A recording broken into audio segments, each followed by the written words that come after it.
Good morning. I can't believe we're here talking in the same time zone. I think a year ago I you know. had not moved to the same time zone, so it's good to get in, up at the same time. And man, I can't believe hold on. I'm gonna. Oh, that's my phone talking. Oh, Up, up. There we go. technology. I know. I'm joining our own.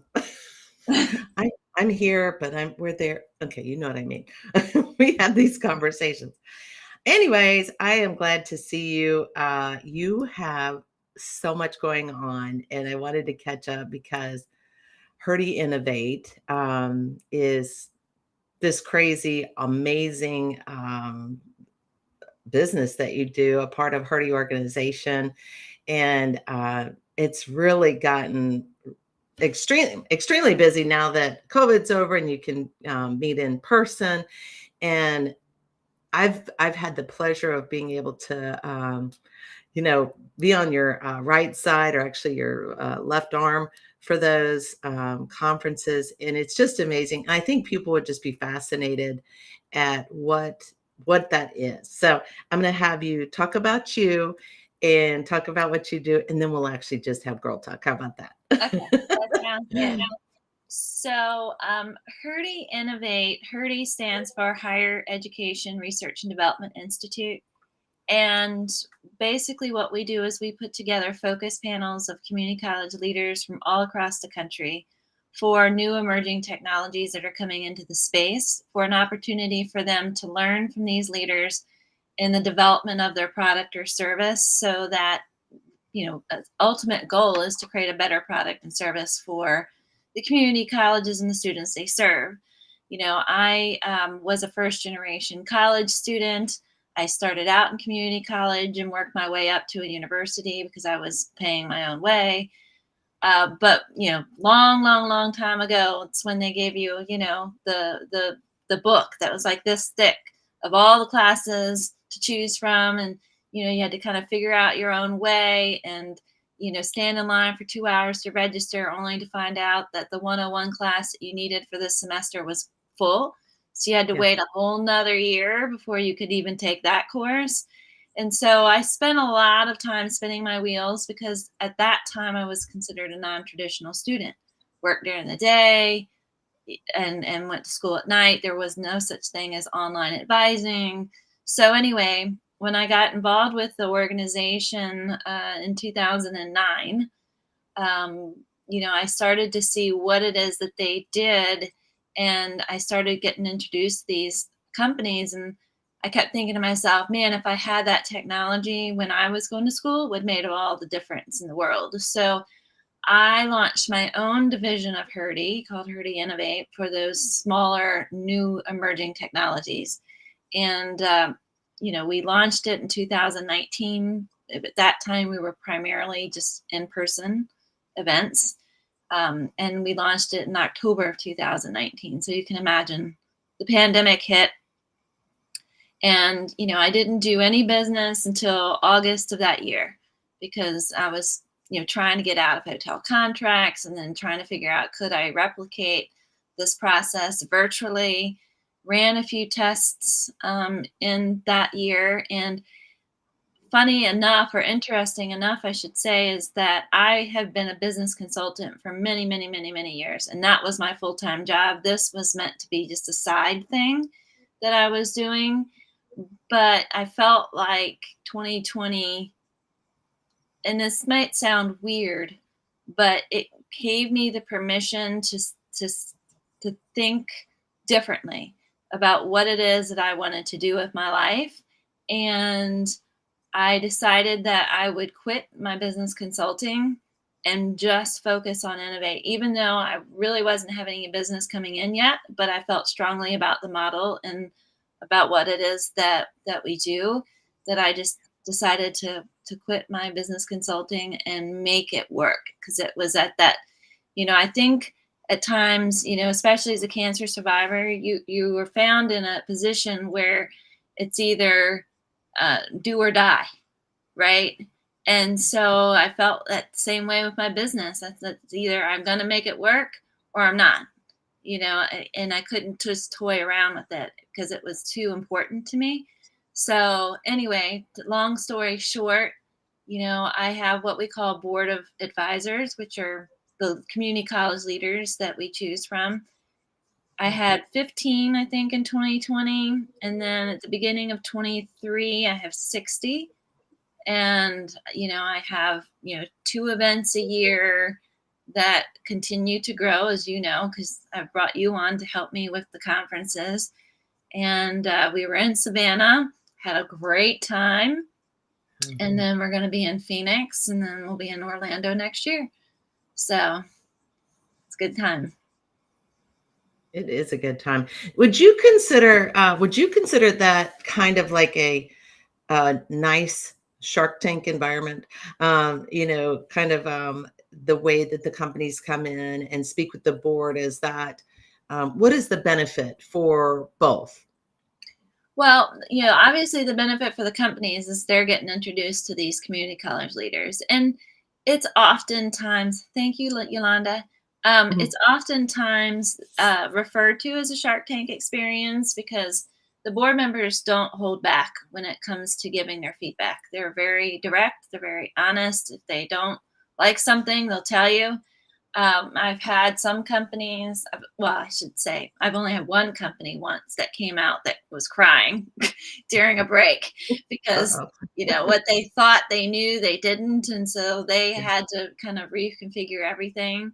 As far as the board members, for them, it's learning about the new emerging technologies, but they also get to learn from each other because we've created a community among them that they don't get an opportunity to get out and meet their colleagues in a safe environment, so to speak, without the powers to be looking over their shoulders, right? So it's an Yeah. opportunity for them to come together and learn about each other and learn from each other's challenges. And even during the panels, they learn things about how each institution is doing certain things.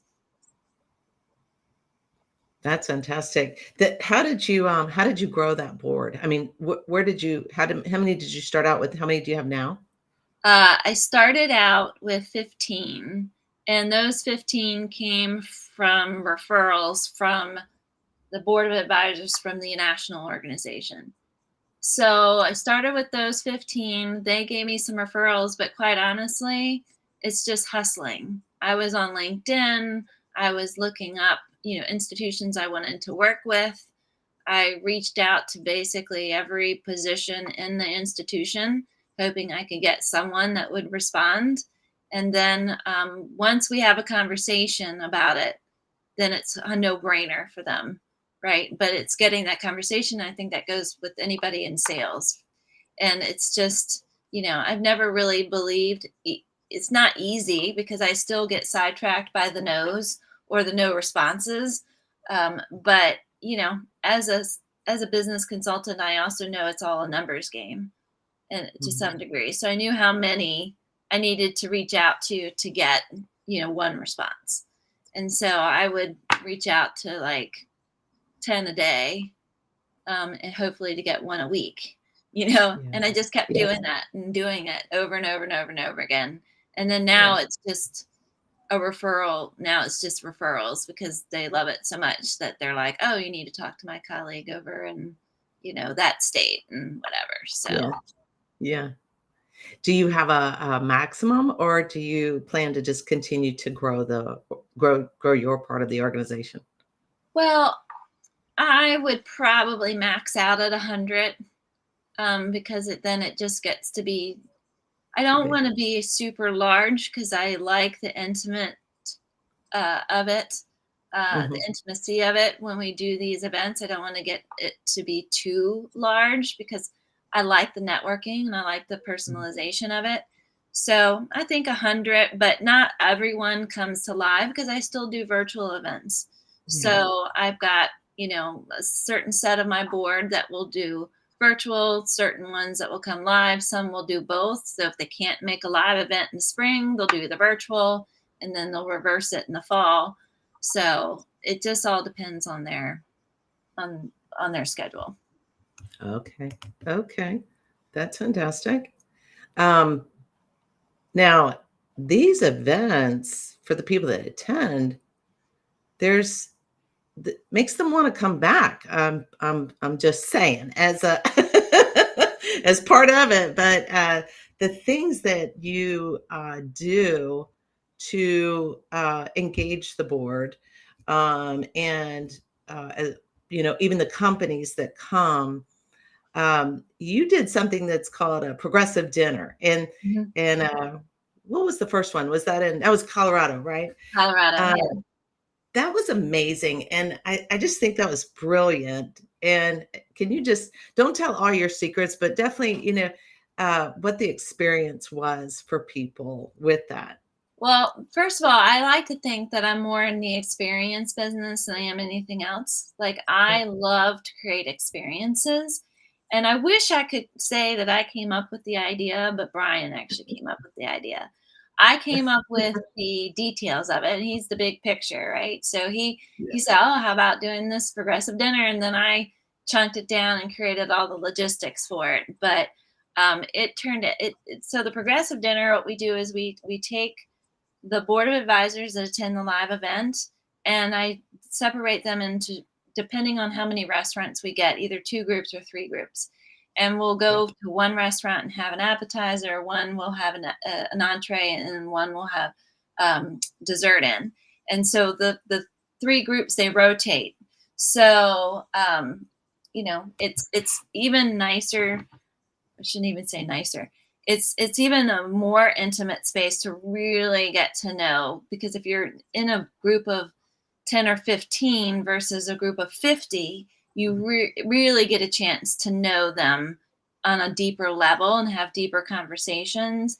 So it's just always so much fun, because then we also get to highlight the city that we're visiting. And we always Yeah. like to do cities that we have institutions in, so that we could get the recommendations of the best restaurants to go to, and then they can try all the different ones. So it's a lot of fun. A lot of fun. Very interesting. I will say from the observer and technician in the back, like logistics tech in the back, is that you could definitely see the community brought together, having dinner together, and having them separated, right? Like, but this happening just so well, so well. Thank you. Yeah, the only challenge is when Um, someone forgets their it order, looks like and we meaning like might their have order, lost which they connection. wrote. I missed what Oh, you said. I there lost you connection. are. Okay, yeah, because you were getting a little blurry too. Sorry. So I Yeah. was the only challenge that comes up is someone does the ordering of which restaurants to go to, like we had in Savannah. That was Yeah. a little bit of a challenge, because I pre-order meals ahead of time so that the timing of it flows. So I normally do not get a chance to sit down and eat in the restaurants, because I'm Yeah. running back and forth between them and making sure everyone's in the right space and everything is going smoothly, and all those types Yeah. of things. So and it just gives me a chance to pop in and say hi, and those types of things. But yeah, Yeah. it's a lot of fun. And I always try to do one other networking event with them in the city, like we did in Savannah. We did the trolley tour. So Savannah for morons. If anyone ever goes to Savannah, it is So absolutely fun. the best tour ever, Yeah. ever. But we had two trolleys, for our group going around the city with this tour. Oh, I did not touch the experience. Technology. Oh my God. It's been my nemesis for the last 2 weeks. Uh, Oh god. yeah. So anyway, we like to have a lot of fun. Yeah. Yeah. That is fantastic. That is fantastic. So you moved from Virginia, you moved to New Orleans area, um, all got kicked off all these tours on Herdy in person, these big conferences, set all that up. You've done that in the last year, right? Hmm. Yeah, we started back the live conferences actually in 2022, January, no, March of 22. March. Yeah. Yeah. Yeah. So that's when we did our first, because, you know, the very first one in October 2019 was just small. And we didn't have a full conference schedule. Yeah. So, Yeah. so March of 22 was the first live I've done. And even then in March, we didn't have a full schedule. Because again, the pandemic, it came back and bit us again in March. But by the time we got to Denver in October, we had the full conference schedule going. So really, Savannah was my second full conference schedule as Herdy Innovate. Gotcha. Gotcha. Fantastic. That's a lot to do between getting moved halfway across the country, actually 2/3 of the way across the country, and just life and different things. And you had some you had some things going on that you had to like continue to get checked out, take care of, and everything. And when we talked, I think it's been a year on Breakfast Bite, we were talking about the other part of our lives that we met through was in tribute of, I guess you could call it tribute. I don't know if I'd want to call it tribute or Yeah. not, Kathy, but you know what I mean. It's National Cancer Survivor Month, and the first person that I thought of that I said, we need to have our talk.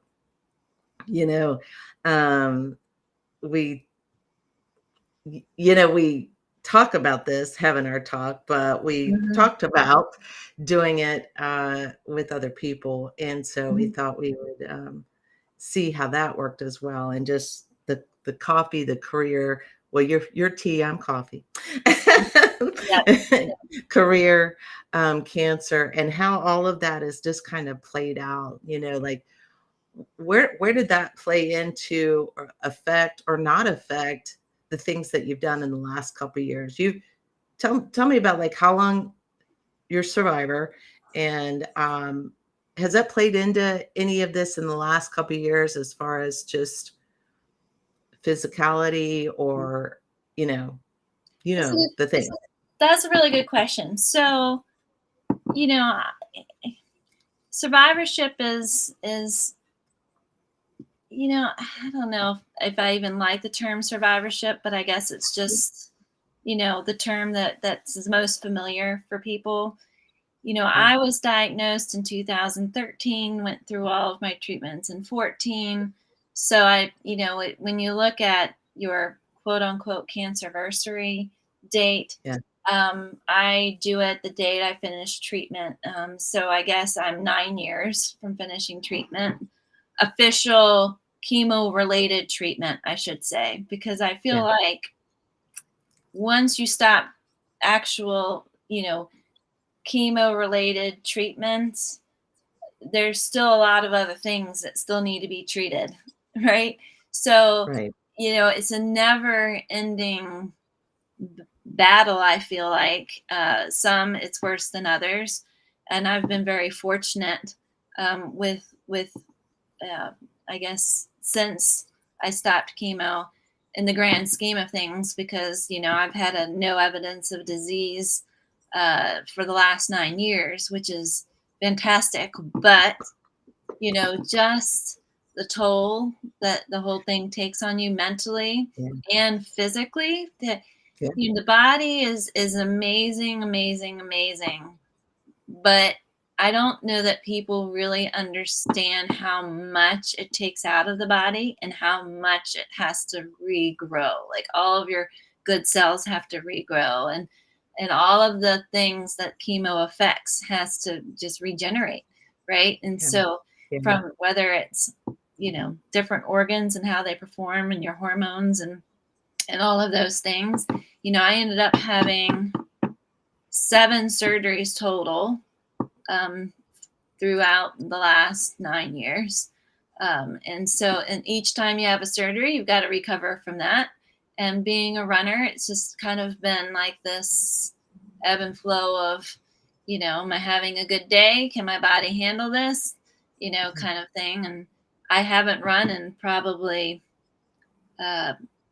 well, I've had difficulty running since I've gotten here a year ago because Mhm. it's so humid here, and I've developed asthma since I had chemo.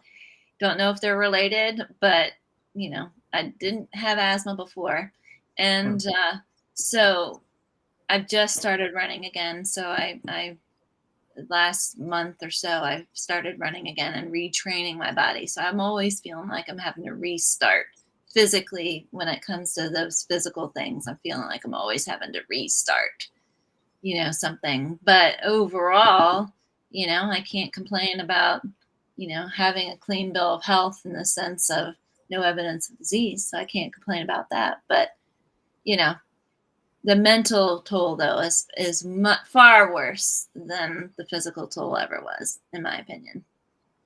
yeah. Yeah. I'd agree with that. I would agree with that. Yeah. So how about you? I know you've been going through a lot, and same thing with you. It's like I feel like we've run similar paths, and I know you've had some challenges. How about for yourself? How has it been affecting you? You know, it's so funny to be asked a question on my show, but I'll I I'll know, take right? it. That's what we decided to do. Now I'm like, Mhm. it is a challenge. And challenge, we don't like these words, right? We hate the word. I mean, let's be honest. We hate the word journey. We hate the word challenge. We use them because that's the words. Even survivorship, it's like, oh, because it just there are things that just stay in the mental side of it, and then having to have like some scans or tests. And I'm still in the 6 month window, man, like 5 years. And you just go, okay, well, is this like when does this end? Right. No evidence of disease. I mean, at the beginning of the year, I did have to have, a nuclear bone scan, which is scary because that makes they think you're metastatic. And it's like, oh my God, and I shared it with a very small circle, and I was, because I didn't want to. It's like you get into this thing, you don't want to make a big announcement. You kind of want to go, oh, it's okay. We're just, you know, too much mind talk. But at the same time, until that happens, you're thinking, okay, all right, I've done this before. I'm a professional. If I have to do this, I know how to handle this. I mean, you're walking through all the path in your mind again with also saying, it's not going to eat me up. I'm going to get up in the morning. Hey, how's it going? And, you know, it is really a crazy, like being on a roller coaster that you don't know when the part of it is Mhm. going to happen. And it is so much mind over anything. And that's easy to say, but it is not easy to do. Mm-mm. And I mean, I'm thankful we have, you know, we're part of a group, but we have our, very deep friendship that started kind of from knowing each other. I mean, started from knowing each other on this, but having that ability to just go, this sucks bad. Mhm. I don't like it. I don't like Yeah. how I'm feeling today, or all of that kind of stuff. It's just you can't do that to everyone. It's something I had said recently on. I did a little video about National Cancer Month, and we kind of have to tell other people how to manage us, or how to not manage, but how to handle things. And Mhm. it just becomes a job that never stops. It becomes an expense. I mean, we've talked about this Oh financially. my God, that's It terrible. is a life. I mean, right now it feels like a lifelong expense. The amount of money it costs, people cannot fathom. And they cannot fathom that it's like, oh, how come you're not, whatever. It's like, well, because I've paid to live through Yeah. cancer. That's, Yeah. how come you don't have a house? Well, because I sold it so that I could pay for treatment. Did you have Mhm. insurance? Yes, I had insurance. Yes, it costs that much money. It is just crazy. that side of it that so many people don't know. You were talking about that too. It's like, you know, oh my gosh, just the cost. And you had 7 surgeries. So it's Mhm. like, which surgery are you paying for now, Kathy, 5 years later? The second one or the third one? Right? I'm still paying for the 2 surgeries I had in 2020. Yeah.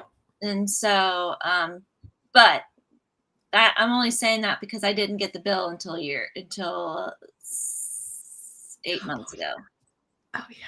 Yeah. I remember you And talking about so, that. when you're dropped with a $4,000 bill, you're like, "Ay."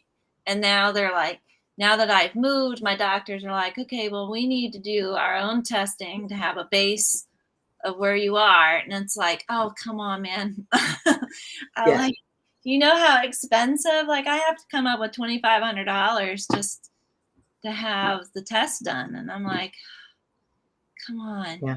Yeah, yeah, it's terrible. And we're talking about things that people say, and I get it because I think people don't realize this, and their intentions are very honest and very good.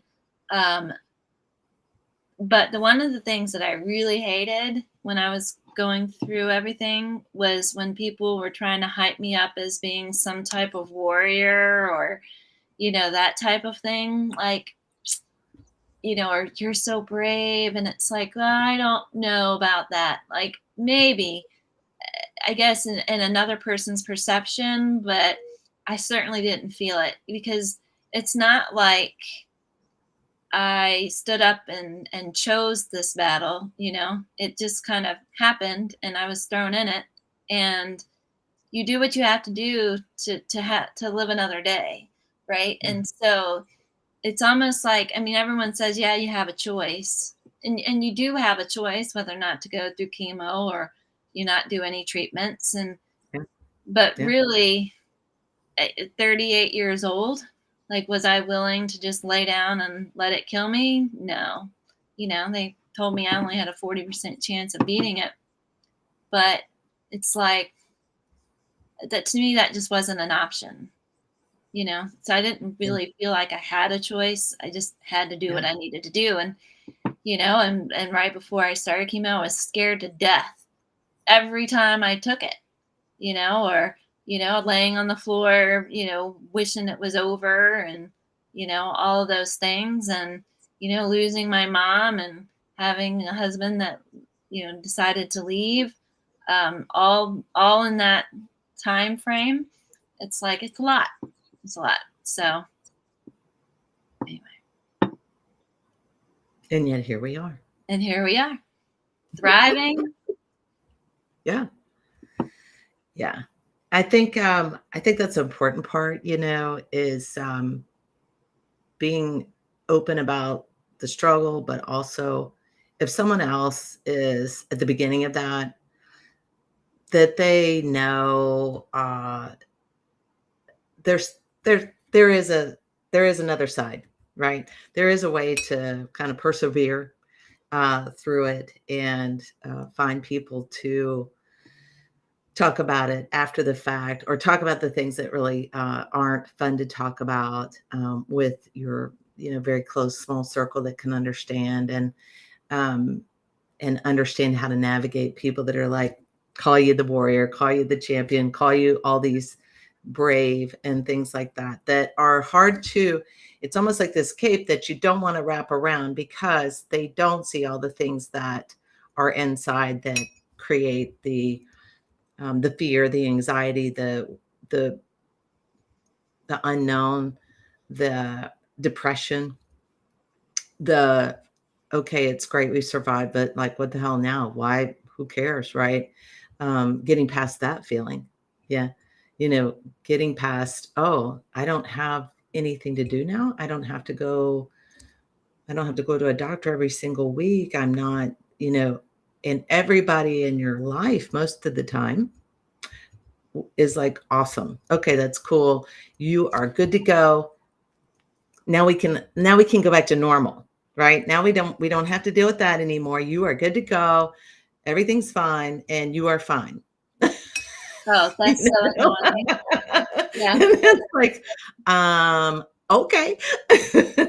Yeah. And that is not the case very much. I would say the majority of the time. Now, there are cases that there are some that feel, they really don't have anything, but they also, fortunately, don't have any of that aftercare, right? That they have to continually, they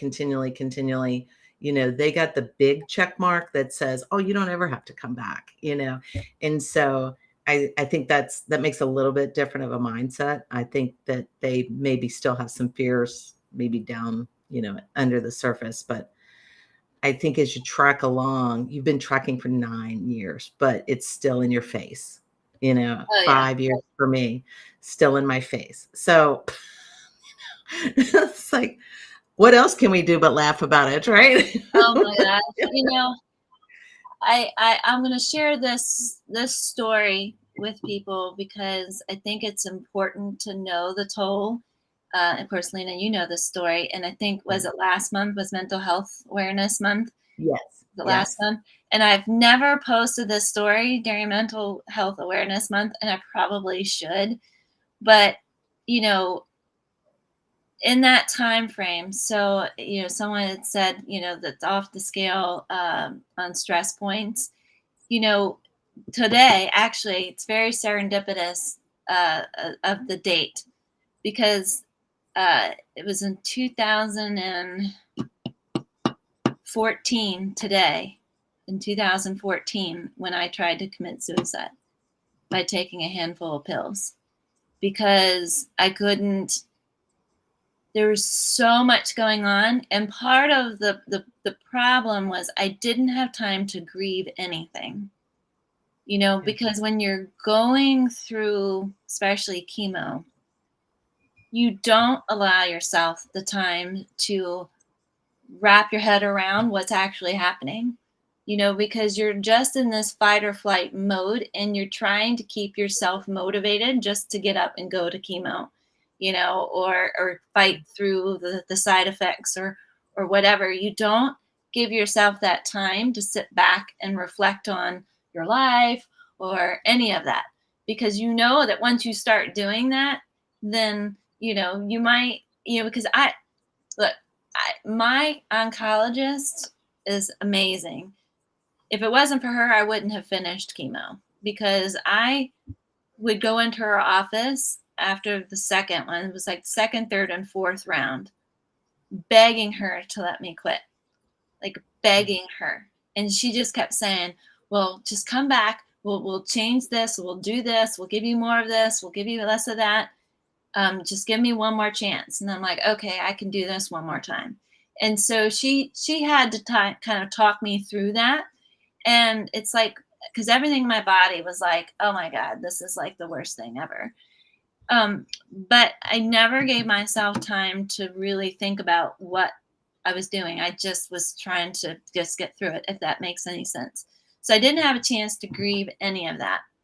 And then with all the other multipliers going on, losing my mom, going through a divorce, I didn't give myself time to even grieve any of those things, because my family really needed me. And by the way, my family never knew about the divorce and the separation until it was almost complete, because Mm. the family was going through the loss of my mom, and they were going through their own issues with me having going through cancer.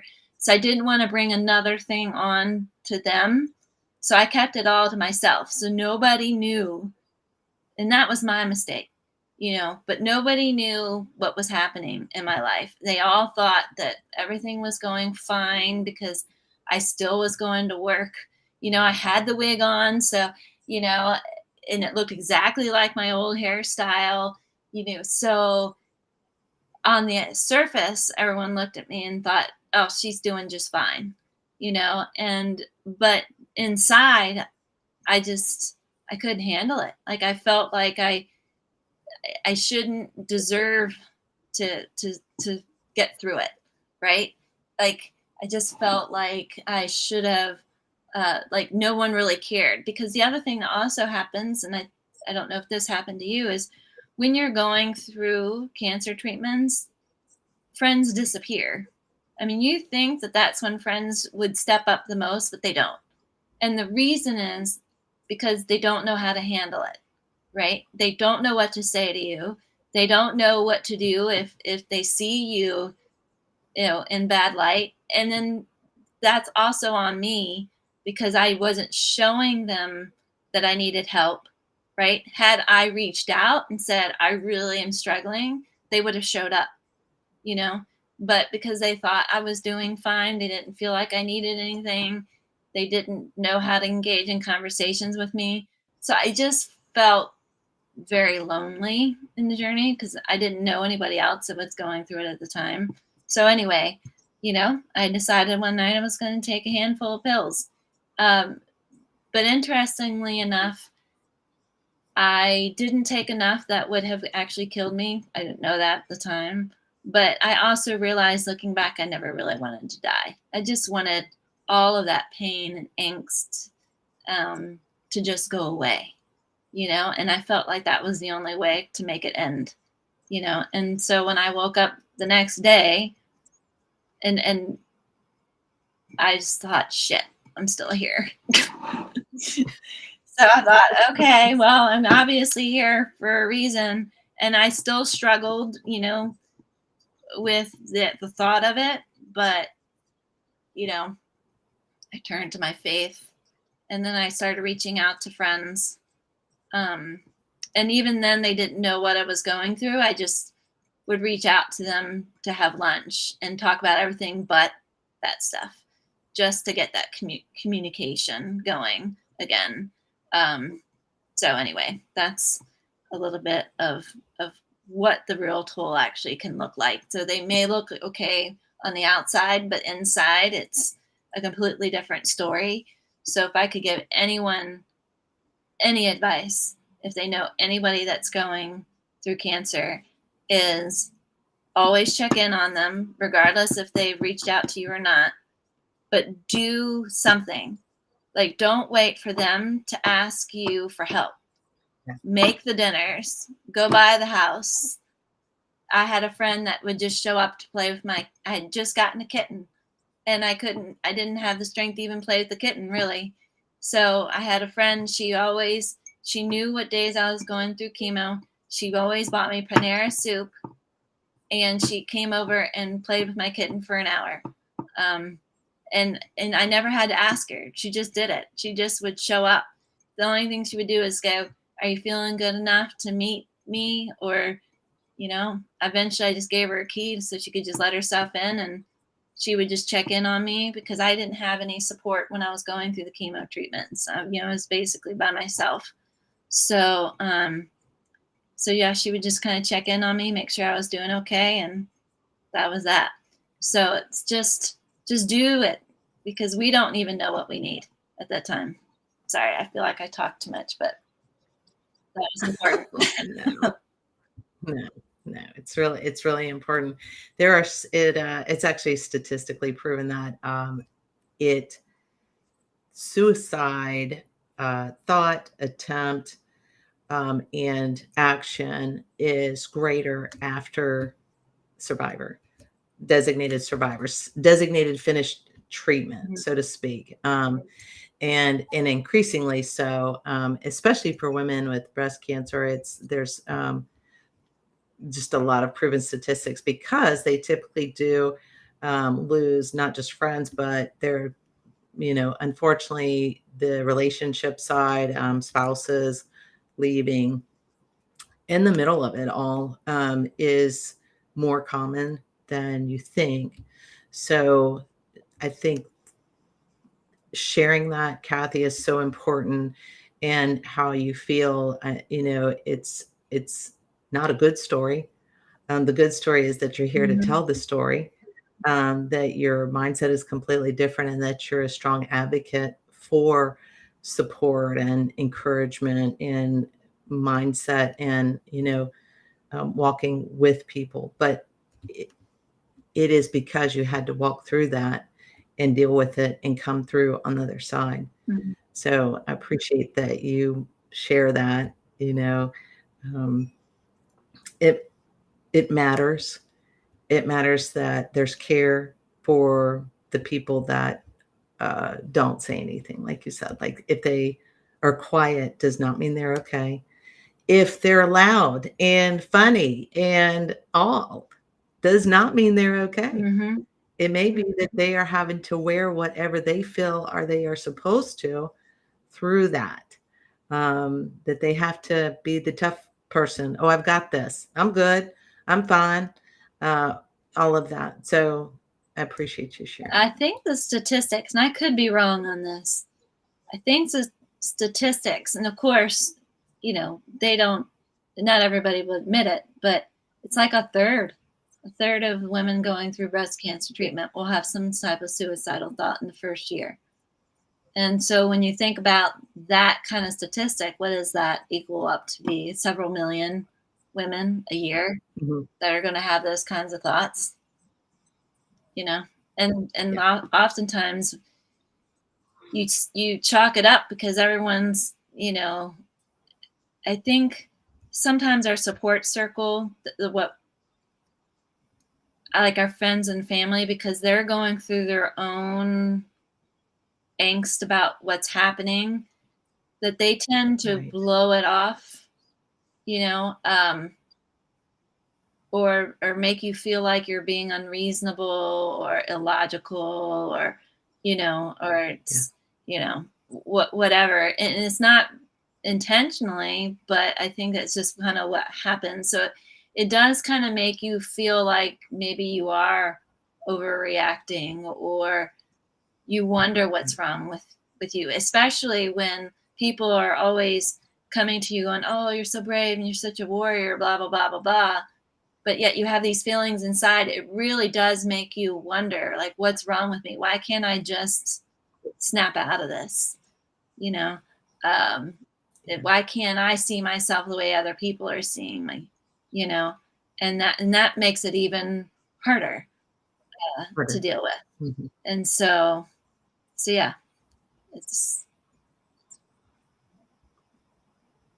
I know I feel like I've Dang. made it very somber. This should be chit-chatty, fun, but They don't know that we laugh about this stuff, and because we can kind of make fun of it at the not make fun of it, but you have to have some kind of light side to it all, the nonsense and I mean, don't anyone send us a pink banner for goodness oh, sakes. We could care please less, no. like, um, seriously, but I mean, then we have to always caveat the people that do love it, but we don't care, you know, um, and raw talk is important.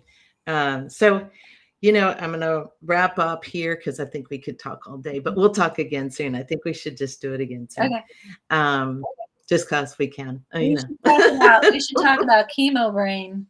Like we should do some type of Oh, productivity. yes. We should do some type of productivity Mm. talk or something, because I might need some help.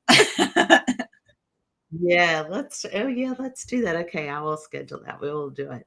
Um, as always, my dear friend, I appreciate you being vulnerable, open, and telling your story and sharing your space with strangers on LinkedIn. But I see people that have showed up, Yolanda, and Neil, and Tina, and um, I want to say hi to Jonathan, Kimbrough, and John, and Edward. Oh, Edward's so sweet. Um, and thank them for being a part of this with us, this girl talk that we like to have. And I want you to have a great rest of your day. I appreciate you so much. I love you dearly, and I'm Likewise. just so glad to be friends with you. Oh, well, thank you for having me. I want to do more of this because we always have so much fun. I know.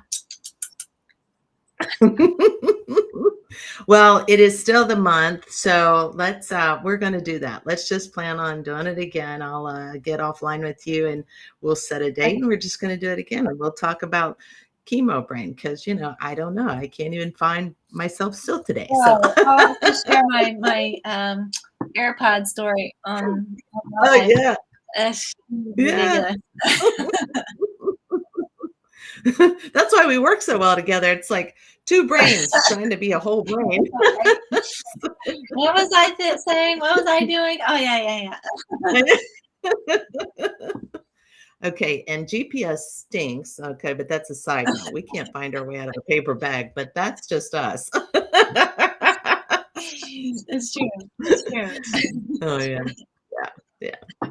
All right, my friend. Have a wonderful rest of your day. Thank you so Everybody, much. thanks for tuning in. We're gonna keep you on the hook and get you to come back and listen to us talk some more about all the stuff, all the secrets. So All right. have a good You too. day. Y'all take care. Hang on, Kathy. All right.